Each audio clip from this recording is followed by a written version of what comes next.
Whatever. All right. So I'm Dominique. I'm the director for the Center for Access and Accommodative Services, or CAAS, Disability Office, Resource Office, however you want to refer to us. Basically, if a student is interested in needing or wanting accommodations for classes, they need to self-identify and come to us. So I'm going to give you a little bit of what the process the student goes through, but then some common questions, things that arise around accommodations that faculty reach out to us about. So first of all, our office. Normally, if you contact CAAS about a student's accommodations or you're referring a student, you'll either talk to me or Danielle Flores, who is our coordinator. Maria is our program assistant, so if you ever drop off a faculty test form, picked up a test, just called with a question, you probably spoke to her. We also have a technical assistant, Jason, so Otter, Kurzweil, any technology related to accommodations, he's our go-to. Anthony is our lab supervisor for testing. So if you have a student who uses their accommodations and tests with CAAS, Anthony is who you would interact with. We currently have one student worker, about to have a second one start, who help us with proctoring exams, kind of projects in the office.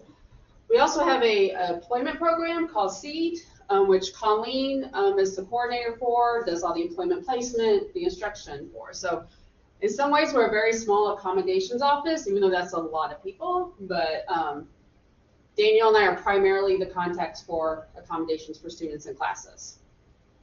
And if you can't remember who does what, we both have glasses, we both have brown hair, and our names are very similar. We will answer for each other. We're used to it.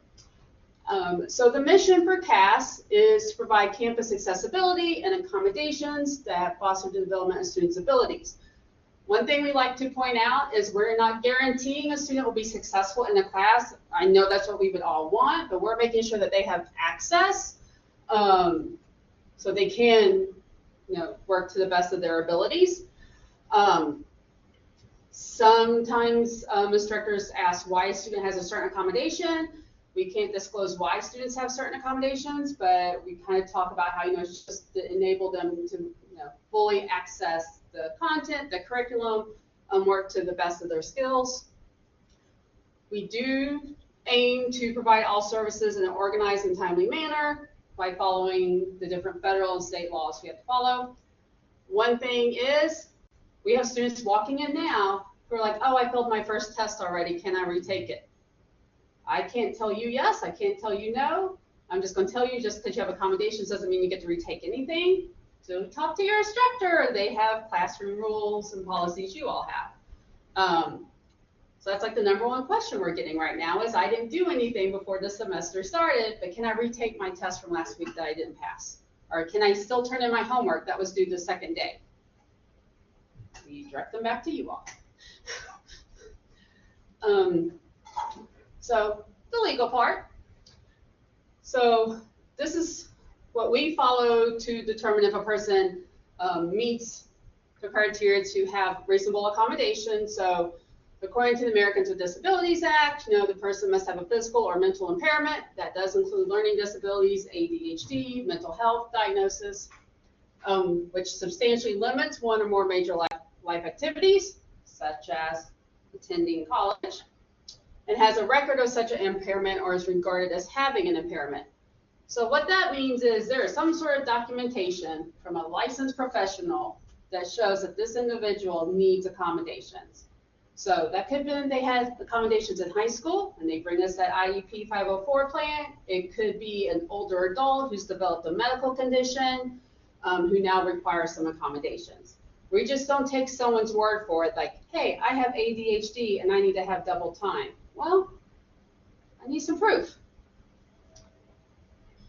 Now, if a student comes in saying they need accommodations and they never had them before, we are not licensed to diagnose, but we will provide students resources and always, like if they have health insurance, refer them to the health insurance to see like what could be covered by insurance. Because testing is not cheap. So this kind of goes back to what I said earlier. It's equal opportunity, same expectation. So again, we'll make sure with the accommodations, the student has same opportunities as everyone else. We can't ensure student success, but we would love to see everyone be successful. Again, this shouldn't remove any responsibilities or expectations for the student, so it doesn't get them out of doing certain work, or let's say they're on a test and you have multiple choice questions. That doesn't mean they only have to answer 7 of the 10 questions. They're still expected to meet the requirements of the course. And again, probably one of the biggest questions and conversations we have with instructors is about, not altering courses. I'll give an example. We've had students who maybe were in special education or accommodated classes in high school, so the curriculum was modified. That is allowed under the law for high school. In higher education, instructors, you are not legally required to modify classes. So the student has to meet the requirements as everybody else in the class. It actually goes for meeting the requirements of a degree or a certificate. So if public speaking is required, you have to take public speaking. It's the number one question we get from students about that class. So just a little bit of numbers about the students we serve. Since we just had our 10th day, I don't have our fall numbers yet, but in the spring, out of the 11,796 students, 264 had self-identified with the CAAS office. Nationally, the number is somewhere closer to 10% that the number of college students on any campus would have accommodations. Clearly, we're way below that. I can say for fall, our numbers were 15% higher, so that number is probably closer to 300 something now. It'll be interesting to see in a few weeks. But also, that doesn't mean all 264 students use their accommodations. We do have students who only need accommodations in math or in maybe a writing intensive class. So maybe they don't need them in all classes. So we do have students who use them one time, never again. We have some students who use accommodations in every class. It really just depends on the student. And then there are students on campus who may have had accommodations previously, but they're not using them now. Students are not required to use accommodations. We don't check on them and be like, hey, why aren't you doing this? If they can be successful without it, great. But if they need us, we are here. So one of the other questions we often get is kind of what do students with disabilities at Trident look like? So this nice colorful pie chart kind of gives a breakdown of the numbers from spring. Some students have multiple disabilities, so they're counted multiple times. But so cognitive disabilities would be our learning disabilities. ADHD we did break out. So I'm going to say learning disabilities, ADHD, and mental health, so the depression, anxiety, PTSD, social anxiety, those are probably the most common. We do have some students who have physical disabilities. We have very few students actually with vision impairments or deaf or hard of hearing, but we are seeing those numbers increase this semester. And then we have some students, who are diabetic, fibromyalgia, migraines, undergoing cancer treatment. So just a little snapshot of us. So here's the process. Now we do tell students this process, the first 2 could take 2 weeks, just because Danielle and I are the only ones who do intakes with students, and the number of intakes kind of, takes a little time to get through all the paperwork. So the first thing we ask students to do is self-identify and fill out an application. Currently our application is paper. We're moving to an online system, hopefully for January. There's a paper application, and then bring us that documentation, the IEP, medical documentation, whatever it may be. Then they meet with Danielle or I to talk about why they're wanting accommodations. What have they used before in school? Kind of what's their education goals, a degree, a certificate, getting their GED, or just taking classes for self-enrichment. So we go through that process. After that process, Danielle and I meet and we review every student together. It's kind of a double check to make sure one of us isn't missing something or we're not looking at something maybe more scrutiny than we probably should. So we review their documentation, type it up, figure out what's a reasonable accommodation for a student. Keyword is reasonable. Some things students ask for are not reasonable. Like, oh, I should just be able to turn in my homework at the end of the semester. No. I don't even have that. I'm just like, no. Or, oh, I should be able to take my test, online. Well, if it's an in-person class and the test is given in person, why do you want it online? Oh, I don't want to come to campus. No. So things like that.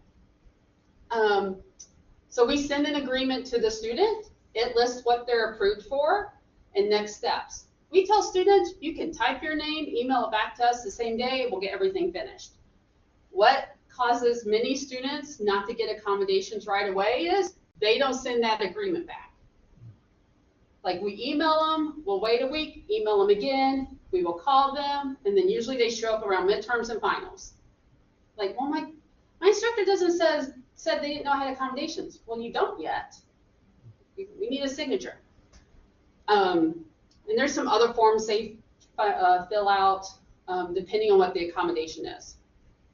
So as soon as we get that signed agreement back, we will email the instructors. So, most common testing accommodations. Not all students require testing accommodations, but these are the most common. So the extended time on test, 99.9% of the time is time and a half or double time. That does apply to quizzes as well.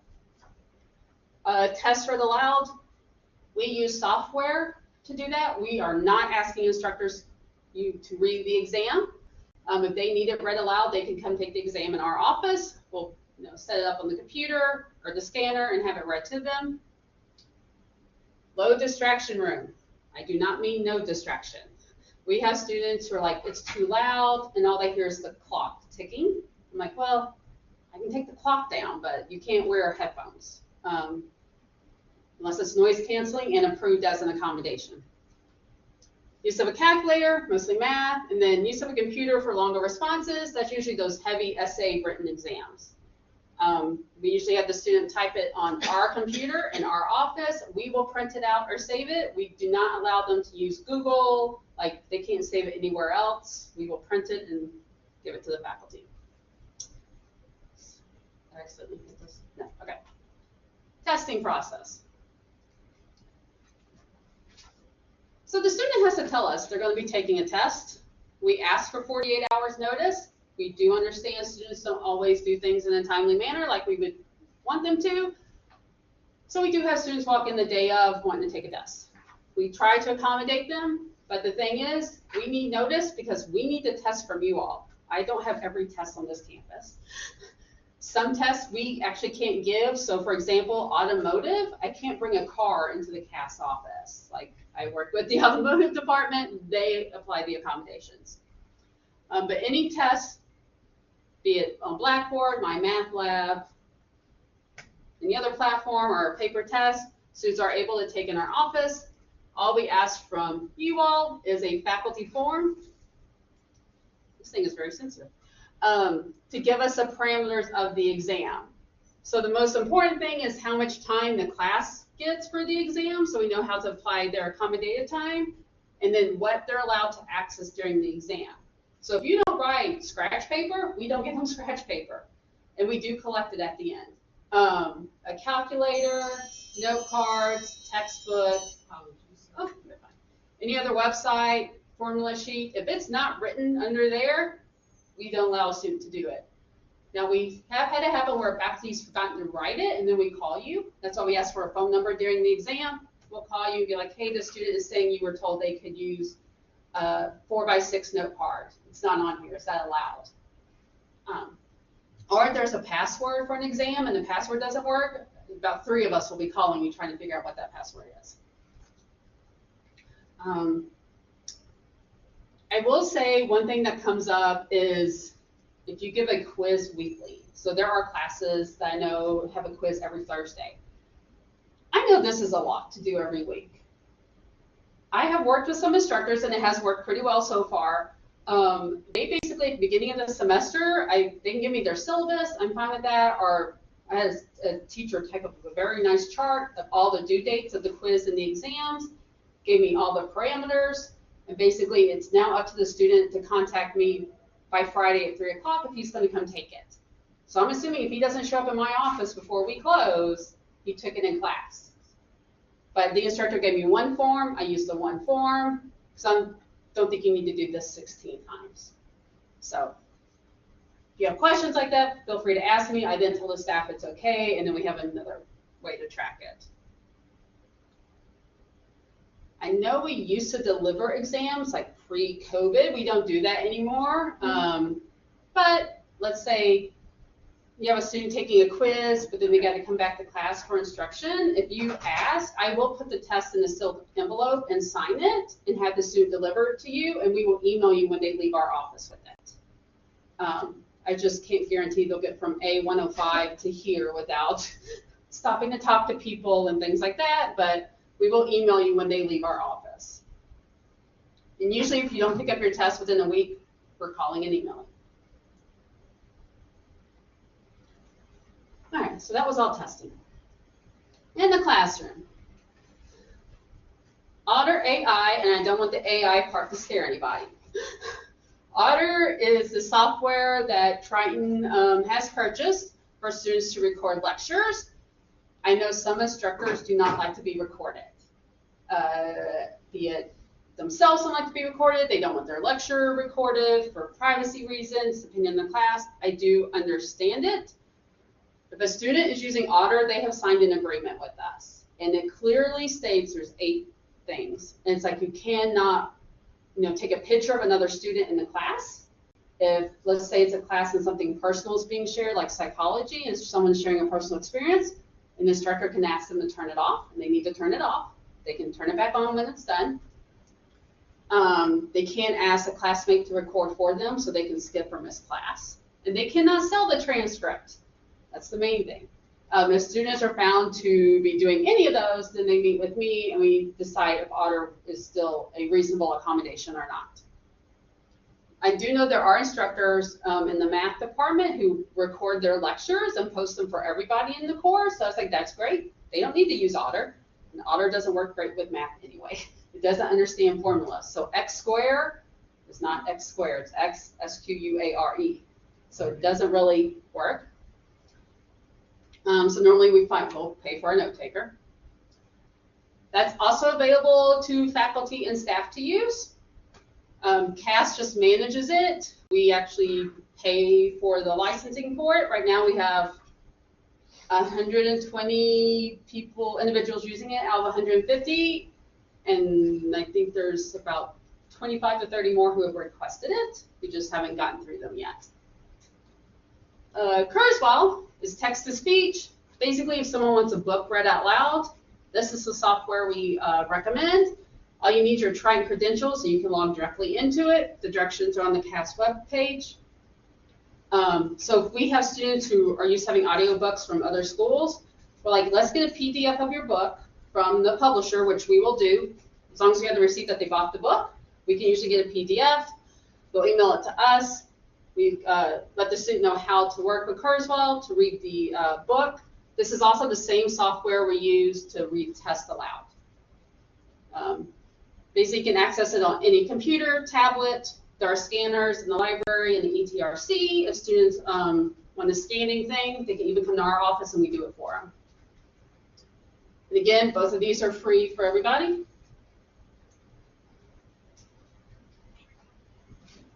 So other accommodations that you may see, but not as often. So sign language interpreting. We work with an outside agency.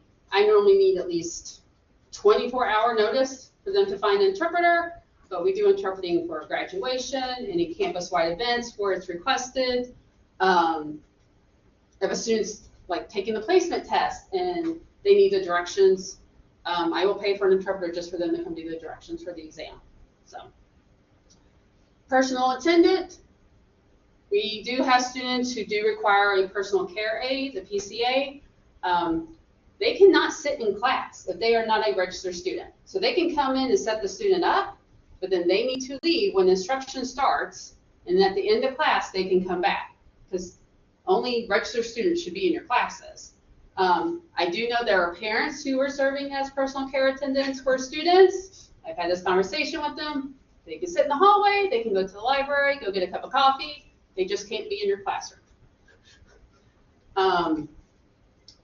Emergency evacuation assistance. Knock on wood, I haven't seen this in the time I've been here, but let's say a building is evacuated for a fire or something. There is a list of students who have asked that first responders check on them, and it could be, we have some students who are in wheelchairs who, if the class is on the 3rd floor and the elevator is out, we're kind of in a pickle.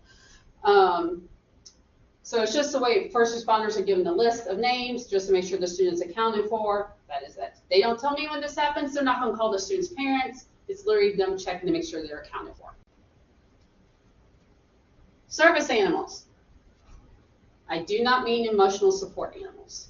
I mean service animals are those who have maybe a dog or other animal for cardiac issues, seizures, seeing eye dogs, things like that. They just have to register with our office because we have to make sure the animal's up to date on its shots, and there's some certain safety parameters. If someone is wanting to bring their emotional support animal to class, that is a totally different process. I have to work with administration on, and there are certain things that have to be reviewed before a yes or no is decided. Right now, I'm not aware of any service animals on campus.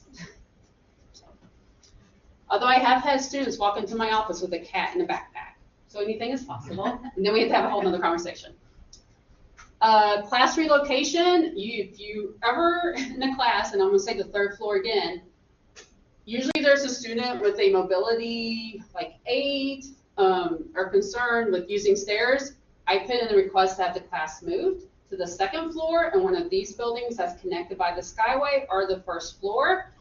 That is really because the elevator, if it goes out and something happens and that student is stuck on the 3rd floor in a power wheelchair, I don't know how the fire department's going to get them down. So usually we do ask students to register as soon as registration opens, so I can reach out to the teacher and the dean to get the class moved. Mobility assistance, we help students get across 5th Avenue. We have some students who that crosswalk is very dangerous and doesn't give you a lot of time. So we have some students we work with Student Life on the shuttle, taking students across the street. Alternate text, enlarging text, changing it to Braille, printing it on a different color paper. I mean, we're not asking instructors to do that. We will modify it for the student. We will come out of our budget. We're not asking you to do it or the student to do it. And then accessible parking. That one seems pretty straightforward. Has anyone in here ever heard of a CAAS card? Because this may not be applicable to anybody in this room. Okay, thank you. So years ago, instead of emailing instructors what the memo of introduction is that you may have seen, students connected to CAAS had a card about the size of their ID that listed all their accommodations with their name on it. Privacy, confidentiality concerns, I was like, I don't think that's the best thing. It was found other schools had Office of Civil Rights complaints, and there were some legal avenues. So Triton got away from doing that, because let's say a student drops their wallet and someone finds it, and then they're like, oh, they have CAAS. It doesn't say what their disability is, it just says they have CAAS. So we no longer do the CAAS cards. People still have it printed in their syllabus. Slowly getting that removed. But there is a statement all instructors are supposed to put in their syllabus, and it does say, and it's a lot shorter than it used to be, but it's basically about just establishing accommodations, and then we'll walk them through the process. And it is posted in 3 different places.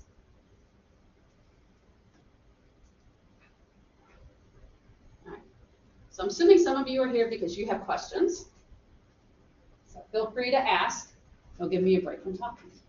I do. Yes. I have had students in previous semesters, there's 2 I can think of, who I was trying to find a sensitive way to say, go to CAAS. And, you know, I approached them privately and just said, and the only way I could think to say it was, you know, if you had assistants, because they were young students, you know, if you had assistants in high school or elementary school, you had an IEP or an ISP or anything that allowed you accommodations, you should go to, and I could refer them to CAAS.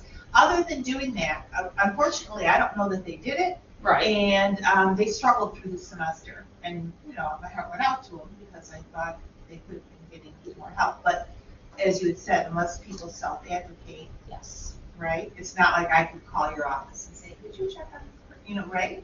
Or so there is a couple ways to do it. So the retention alerts through Jason Lindbergh is the director of early alert and intervention through CRM Advise. So if you ever submitted, there's a couple different ones, but like alert about a student not coming to class, you know, things like that. There's one specifically for accommodations. So it goes directly to our office. Danielle and I check them. And we will reach out to the student because all we need is their name. And then sometimes it's helpful to know, like, the student appears to be struggling in class, not understanding the material, or the student is saying they had accommodations before, but I haven't heard from you. We will contact the student and just be like, we're reaching out to see if you'd be interested in our services. One of your instructors thought it may be beneficial. I'm not even touching it. So we kind of like walk them through it very gently and try to see how they respond. A lot of students do not respond to the emails. But then usually if we get the same request from multiple instructors for one student, we usually try to follow up a little bit more often and be like, hey, why don't you come talk to us? Or, you know, we try to be at as many events as possible, like the corn roast is coming up, we'll be out there. So students can just like walk by and pick up our cards and then contact us when they're ready. But no, we'll reach out to them and see. But we even have students who go through the whole process but never sign the form and never come back. So we'll try to chase them down for this semester. But like the students right now, like if we don't hear from them by winter break, we're going to be like, okay, they're doing great without us, we guess, or maybe they dropped their classes or didn't enroll, and then we kind of put their files to the side so when they do come back, we're ready. But yeah. We also have a lot of parents who call, and I'm going to say that's for the younger students who are maybe directly out of high school. And I had a sibling who had a disability in school. I understand parental involvement. So we spend a lot of time educating parents as well, saying we appreciate you calling and being concerned about a student's success, but without a student's permission, I can't give you any information. I can give you general overview of the process of what a student needs to do, but I can't tell you why Dominique isn't passing math or if she's using her accommodations. So we do have a release just for our office. It doesn't give faculty permission to talk to parents, which I get a lot of pushback from parents on. But it's just like, I said, I can let you know if they're using their accommodations, if they complete the paperwork process, if there was some documentation we didn't get. And we've spent time educating parents and high schools before the students get here. It's gonna look different. You gotta like use that senior year as a test. Like have them try to speak for themselves. But we also have students who walk into our office with mom and dad and they're like, well, I don't know why I'm here. I don't have an IEP or a disability. Okay, well, I don't know what we're gonna talk about. And then the parent pulls out like a binder of IEPs. I'm like, all right. Yeah, we have a lot of students who didn't know that they had been labeled with the disability. So we spent a lot of time educating on that too. We're very sensitive to it because we also know there's a lot of trauma for people about being in special ed and being labeled in society in general. So we try to approach it very carefully and talk about the positives of the support, how it can benefit them. And like, you know, we're not going to go tell everyone on campus, Dominique has blah, blah, blah. Like Danielle and I are the only two who know. So, yeah. What else? I'm a tutor. Yeah. Sometimes students will tell us that they're receiving CAAS services, but we're not allowed to ask the question. We cannot ask us. We're not wanted to ask a student if they're receiving services? Yeah, so it's kind of tricky. So we do have students who will tell everyone on campus that they are connected to CAAS and their diagnosis, and we're like, you don't need to do that. Like, you have a right to privacy. We treat it like medical records. If they don't need to know why, they don't need to know. But we do have students who do just feel more comfortable sharing with those they're working with, like, hey, I have accommodations. It may not have any bearing on what you're doing in the tutoring center, but for some of our students, I think it's just, if they're having difficulty picking up on the information, it's a way for them to say, I need some extra time. But we do tell the students all the time, because we're right across from you all. Yes. Like, just come talk to us, we'll figure out how to say it. Direct people to the short way to your office to cut across through the. Yes. Yes. It's a nice little cut across to get through there. So yeah, I always tell students, if an instructor is asking you why you have accommodations, please come tell me immediately, because that's a whole nother conversation I get to have with the faculty and their chair or coordinator. So. And we do have a lot of students who come for a semester, leave for a semester, come for some, like, for a variety of reasons. So I think sometimes they're just, it's a way for them to tell people, like, I've been gone, but I have a disability. It's like, doesn't matter. Right. Like, you're here now, let's help you be successful. Yeah, I think for me, you already answered the question, because I had one student who was like, oh, well, I am in CAAS and this, that, and the other. So I actually, I know that you have a deadline of a week, but, that means I just get extended time. I didn't turn it in, but I know it was due like 2 weeks ago. Was that student this week? No, that was last semester. Oh, okay. I had a conversation. I had that conversation yesterday. Yeah. So extended time on exams does not mean extended time on homework and classwork. It literally means exams and quizzes.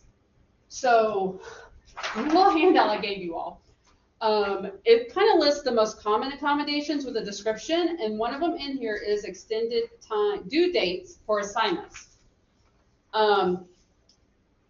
There's a lot of schools, higher ed institutions, who've had this accommodation for a while. This, I'm going to say, is kind of new as a reasonable accommodation here at Triton. There's a lot of students coming out of high school who had this accommodation and really are struggling with meeting deadlines. And so we tell students, like, maybe don't go full time. Like, what's your course load? Are you working? Are you taking care of a family? Like, what's preventing you from meeting a deadline set by your instructor? We also tell students, like, an extended time on assignments does not mean every assignment in every class. So it doesn't apply to group projects, because you can't get extra time while your 3 group partners have to turn it in on the due date. That's not fair to them. So it's very specific. The student also has to talk to the instructor in advance to say, hey, I'm not going to meet the deadline of Friday. Is Monday reasonable? And it may not be, depending on the class, because some classes we know move very fast, the information kind of builds up, and it's not like I can turn all my work in the day of the final. Absolutely not. I've been asked. So usually we tell the students, right now I think we only have 1 student with this accommodation. That's like, we're so particular about it, because for some it's not a reasonable request, but for that student it is. So we meet with the student, they sign a form that shows what it means to use that accommodation, talking to the instructor, talking to me. We looked at course load. Did they have to go full-time for a scholarship or financial reasons? Could they take less classes then? But yeah, it's not an open-ended, I get extra time. And we do have a lot of students, kind of like your situation, like, oh, I have extended time. Students also don't realize, just because they have that accommodation in high school, it doesn't transfer to college. High school ends when you take that diploma, or you turn 22 if you're in a special ed transition program. That ends, you kind of start over. So they look different. But I think for many students, that switch is difficult. So yeah, we have a lot of students who are like, well, I just didn't turn it in. I'll turn it in next week. No. Go talk to your instructor, send an email. It's due when it's due. But yes. Deadlines are hard for a lot of people though, so it's not just students with disabilities. Yeah. That's great. It comes up often. Yeah. Especially the closer we get to midterms and finals, when students, if they were behind. Also, if students are in like accelerated classes, so I'm gonna say the 8-week classes, 5-week classes in the summer, they don't realize that's still a full semester class and half the time. So they think, oh, it's only 8 weeks, it's only 8 weeks. I'm like, no, that is 16 weeks in an 18-week span. So we spend a lot of time with students when they're like, because we're not advisors, we're not doing course selection, but we're like, understand if you're taking chemistry in the summer, that is one 5-hour class where you're meeting multiple days and you're still doing 16 weeks worth of work in 8. I couldn't do it. So, yeah. We also say the same about online versus in person. Not everyone is an online student. I am one of those. Quantitative classes online are hopefully hard for some people. Yes.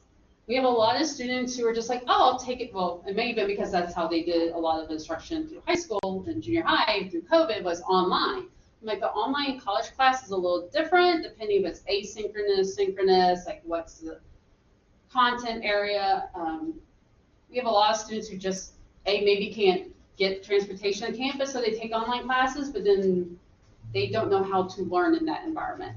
But then they are also not accessing tutoring, which has virtual options, Yes. but they don't. It's like some people they need to be here on the campus. So yeah.